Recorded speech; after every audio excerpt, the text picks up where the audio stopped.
Good evening. The most remarkable case of poltergeist activity this century took place in 1977. It occurred in North London, and it's known across the world simply as the Enfield Poltergeist. As you'll discover, it was one of the best documented and longest-lasting cases. It provoked a storm of controversy. Was it the definitive proof of supernatural forces, or was it at best a hoax, at worst a fraud? See what you think. We've reconstructed the case from the testimony of witnesses and investigators who were present at the time, including, for the first time, an in-depth interview with the family themselves. It was a warm summer's evening when it all began. Peggy Hodgson had just put the children to bed and was looking forward to a quiet night. She had no idea that her world was about to be turned upside down. Come on now, go to sleep, it's late. Oh. What's going on with all this noise? It weren't us, Mum. I heard you moving around. It's not us. Oh, now don't lie, I heard you. Now get to sleep, I've had enough of this. I saw the noise, Mum. I don't know, love.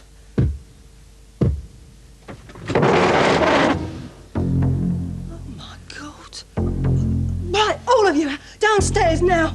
Come on, get your dressing gowns and slippers now. But where are we going to go, Mum? I don't know. Come on, let's get out of it quickly.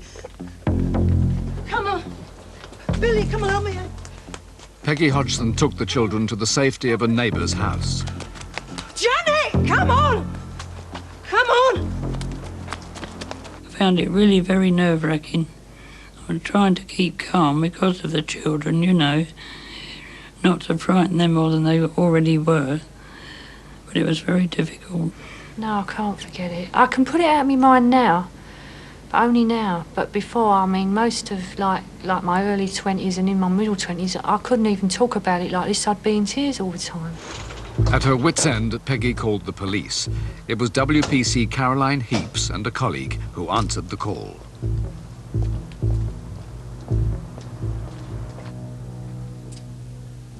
Well, we've done a complete search of the house, including the loft, and we can't seem to find where the knocking's coming from. But dear, I'm so sorry to put you to all this trouble, but I was really frightened. Yeah, it's no problem. Well, I see, I'm on my own. I mean, my husband left last year, and I've got no one else to... And my kids are here, and I don't know what to do, you see. There's probably some very simple explanation for all this. It's an old house.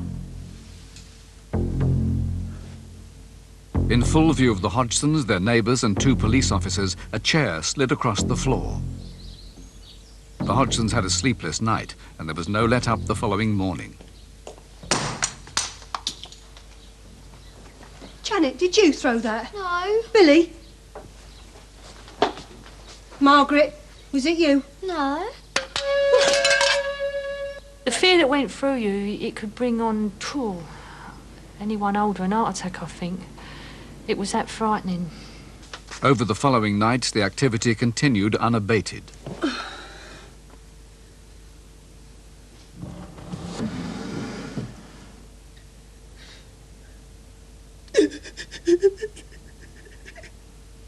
Within days, the national press had picked up on the story.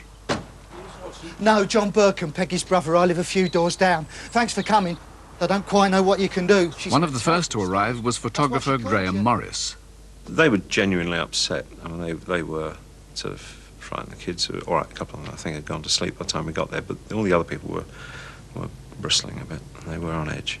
So we didn't really know what was happening, and then we were told, bit by bit, what was going on, what had happened. Hey, fellas, come back. You got to see this. Come on.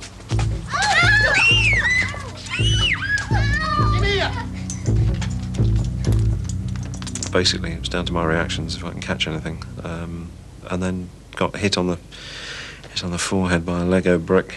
Well, that brought it home. Yes, it became personal then. But no, it was weird as all these things started flying around. You know, the bits and pieces that were flying around, not just as it hit me, but yes, it was the strangest feeling I've ever experienced. Into the chaos now stepped Maurice Gross, the local investigator for the Society for Psychical Research. As soon as he arrived, he realised that he'd been handed an exceptional case. Maurice Gross, Society for Psychical Research. The atmosphere when I got there was absolutely chaotic. Everybody was in a terrible state. Nobody knew what was going on. And this is one of the good things, as far as I was concerned about the case, is that when I got there, I realised it must be genuine. Now, Peggy, if I'm to help you with this, I need you to make a record. The investigator was convinced that a poltergeist had moved into the Hodgsons' home. He knew that his first task must be to try to calm the family's nerves. It's going to be all right. Then I explained to Mrs. Hodgson and the children, as best as I could, what poltergeist phenomena was about. Janet made me laugh because Janet didn't even know what it was. She used to call it a polka dice. And I say to her, Janet, it's not a polka dice, it's a poltergeist. But she didn't get it for quite a long time.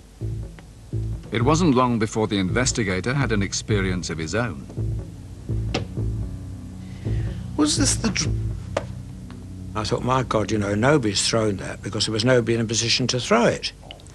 Now, if you drop a marble on the floor, it bounces. They used to hit the floor and stop, dead. And when you touch them, they were hot. Now, this is typical of all the psychokinetic phenomena concerning small objects that's ever been reported in poltergeist cases, that they were hot. Maurice Gross then began his own investigation of the family to see who, if any of them, might be behind it all. Oh, I watched him like a hawk. I brought in my tape recorders, and I had those running all the time. And I watched everybody. And I realised nobody was doing anything.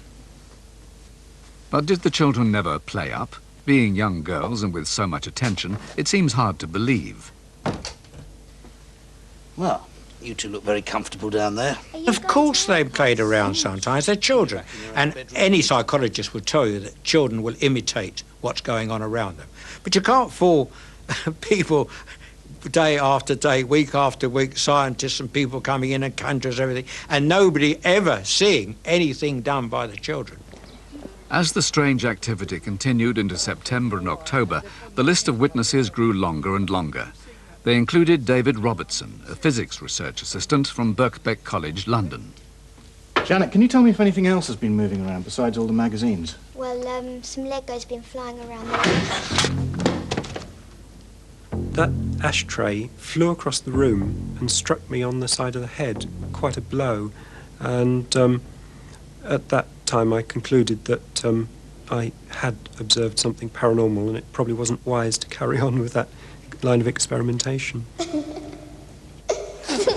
Janet and her sister Margaret seemed to be at the centre of the activity, but were they responsible for it? Their uncle believed something was manifesting itself through Janet while she was in a trance.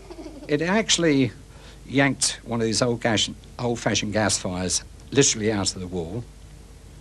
And at one time, Maurice and me were trying to restrain Janet, who seemed to be, I'm no expert, only say in a trance-like state. And the strength was unbelievable. As summer turned to winter, the disturbances grew more violent. And then Janet started having fits. One night was particularly bad, and the doctor was called. He thought she was having some sort of fits. He gave her a 10 milligram injection of Valium. Now, a 10 milligram injection of Valium will knock an adult out, let alone an 11-year-old child. And she immediately, more or less, went to sleep, unconscious, went to sleep. With Janet fast asleep, the adults returned to the living room. Graham Morris took this picture on entering the bedroom, with the startled John Burkham in the foreground.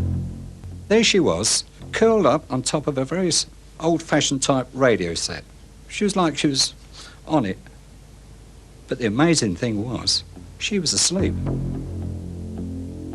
Over the next few weeks, Graham Morris was able to take a number of pictures even while he was out of the room by pressing a remote control button. The pictures show the children coming out of bed, but are they playing up for the cameras? The pictures were genuine. There's no doubt about that. What the motive was behind them coming out of bed, I mean, people talk about them levitating. I find that very hard to believe. It looks like we're jumping, but believe me, I know that there's something pulling us up, and we're in this position where we're so terrified, trying to hang on to something, that mayhem was let loose and we're just trying to hang on for dear life. The Hodgsons felt helpless, victims of a force they could neither see nor predict. I did feel at one time we'd got it for life. I thought, well, this is worse than the war. At least the war ended, but this is going on and on and on. It seemed the family could only wait while the poltergeist planned its next move.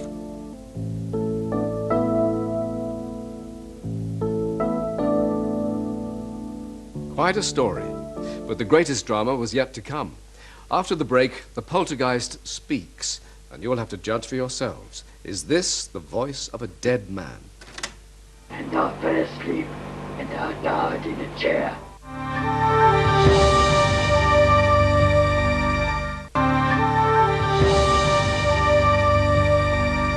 By September 1977, the extraordinary goings-on in Enfield were front-page news.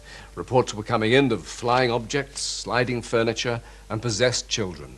And it was all going on in broad daylight, in front of dozens of witnesses. How was it going to end? The Hodgson semi was turning into a war zone. Events were becoming more dramatic by the day.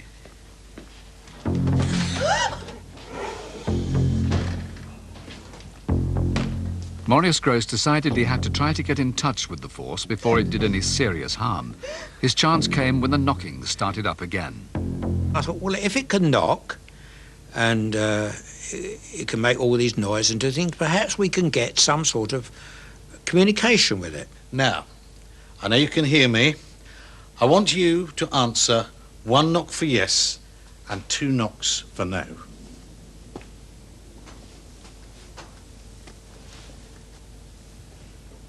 Can you hear me? Did you die in this house? How long ago did you live here?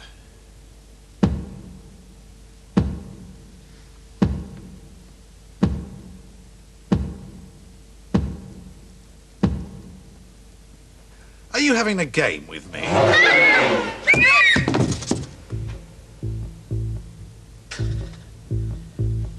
That was a very good answer.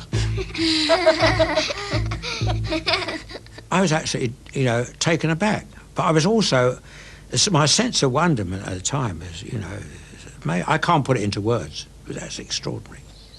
If the knocks were to be believed, the Hodgson's poltergeist was an old man who had died in the house years before. Maurice felt he was making progress. Maurice. It's nearly 8. Oh, Cup of tea. I'm just going to see to the kids. But then in December, when he thought there could be no more surprises, the most extraordinary episode of the case occurred. It started to speak. The voice phenomena started on December the 10th. I remember that day all too well. December the 10th, 1977.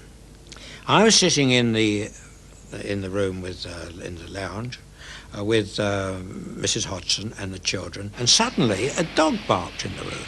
Come on, my name's Morris. Let me hear you say it. Morris. Even I was taken aback. You know, it really was quite a shock to hear it. The following reconstruction is based Right. on the tape recordings taken by Maurice Gross at the time. Everyone very quiet and very still. Where are you in the room at this moment? On top of Janet. Why are you lying on Janet's bed? Why can't she feel you? I'm invisible. Why? First of all, I thought it was a discarnate voice coming from out of the air, you know, from nowhere. Then I realised the voice was coming from Janet. I said, Janet, that voice is coming from you. She says, no, it's not. I said, all right, if it's not coming from you, where is it coming from? She said, it's coming from behind me. Now, I want you to take a sip of this, but don't swallow it, all right?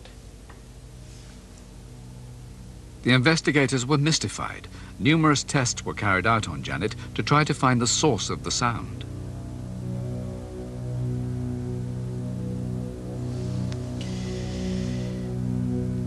What is your name? My name's Bill.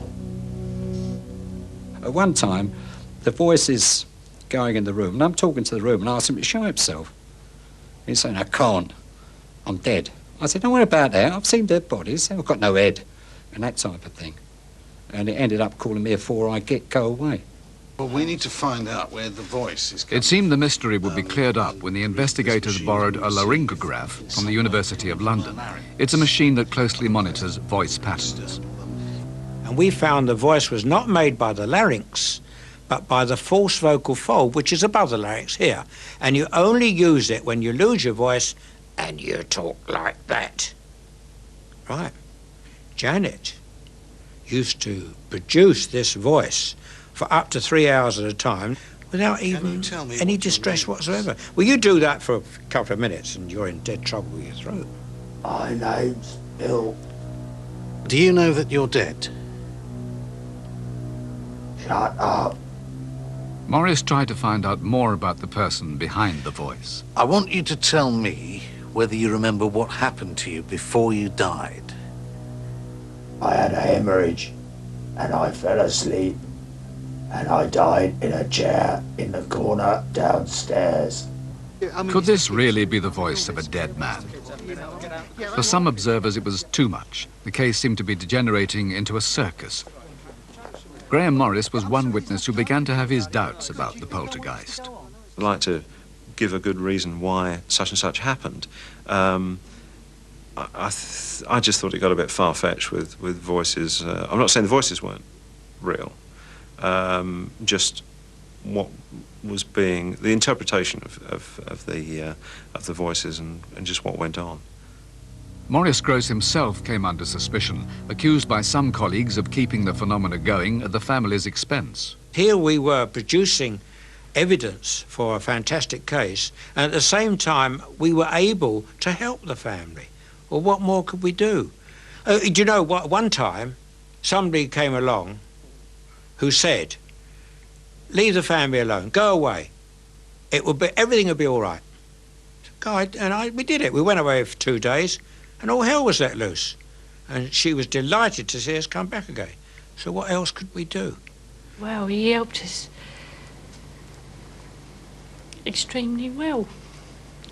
And without his help, I don't think any of us would be here now properly. Not living there, maybe not in that house, maybe not having the life they're having now, maybe not even thinking right. Maurice Gross was accused of inciting the children, but he wasn't even there when David Robertson challenged the ghost. OK. Show us what you can do. Margaret, are you all right?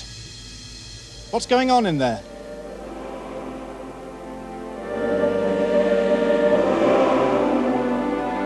I saw Janet levitate in front of the windows, and somehow the thing would have her stretched out.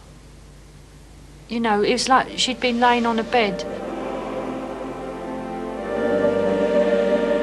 At exactly the same time, John Rainbow, a local delivery man, was passing the house.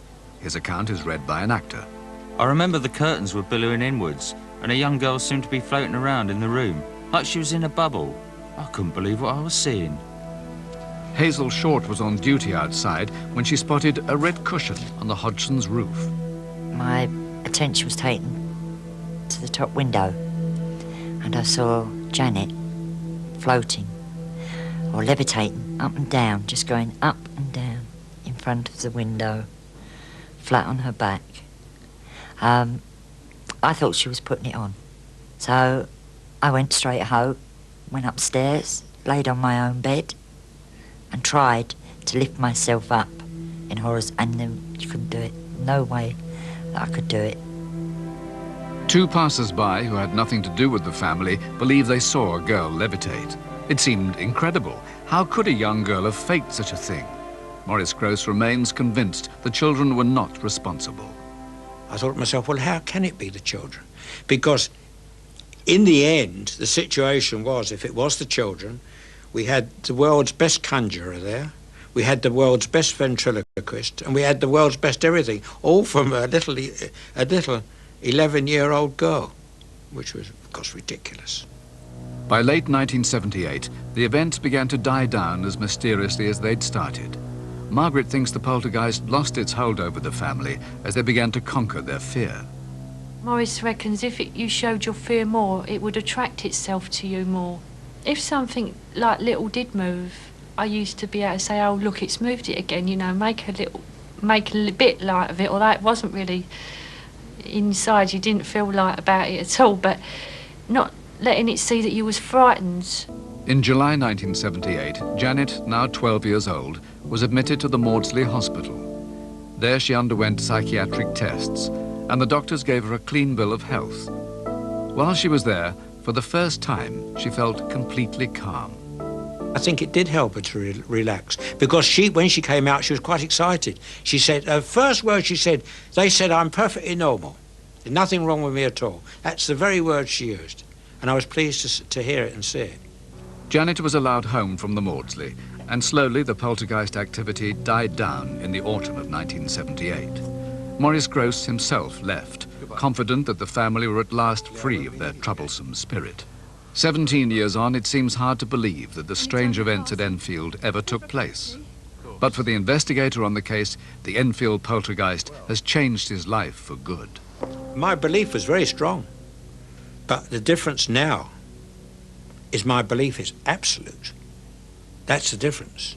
Nobody could shake my experiences. With the poltergeist case, it made me realise that what I was doing was worthwhile and it was real.